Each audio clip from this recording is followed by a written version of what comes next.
আপনি কত বছর ডায়াবেটিস আক্রান্ত ছিলেন?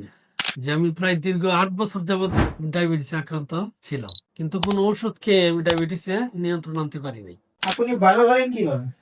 সত্যি কথা বলতে আমি অনেক ওষুধ খেয়েছি, কিন্তু সুগার কমতো আবার বেড়ে যায়। এক সময় আমি ভয় পেয়ে গেছিলাম, হয়তো আমার জীবনে আর কখনো এটা ভালো হবে না। তখন আমি এই ডায়াবেটিস আরো অনেক খাওয়া শুরু করি। এখন আলহামদুলিল্লাহ আমি সুস্থ আছি। আপনারা রোগী নিজের মুখ থেকে শুনলেন, ওনার দীর্ঘদিনের ডায়াবেটিস ছিল, উনি এখন ডায়াবেট রাহামিনিয়া সেবন করে সম্পূর্ণ সুস্থ আলহামদুলিল্লাহ। আমি একটা কথা পরিষ্কার করতে বলি, ডায়াবেটিস এমন একটা রোগ, এটা শুধু কেমিক্যাল জাতীয় ওষুধ খেলে ঠিক হয় না। শরীরের ভিতরে ভারসাম্য ঠিক রেখে স্থায়ী নির্মূল করতে হবে। ডায়াবেট রাহামিনিয়া হাজার হাজার রোগী খেয়ে ডায়াবেটিস থেকে সুস্থ আছে ইনশাআল্লাহ। আমি ওপেন চ্যালেঞ্জ দিচ্ছি, যারা দীর্ঘদিন ডায়াবেটিসে ভুগছেন, অনেক চিকিৎসা করে ক্লান্ত, শতভাগ গ্যারান্টি দিয়ে বলছি, একবার এই কোর্সটি নিন, তারপরেই বুঝতে পারবেন নিজের পার্থক্য।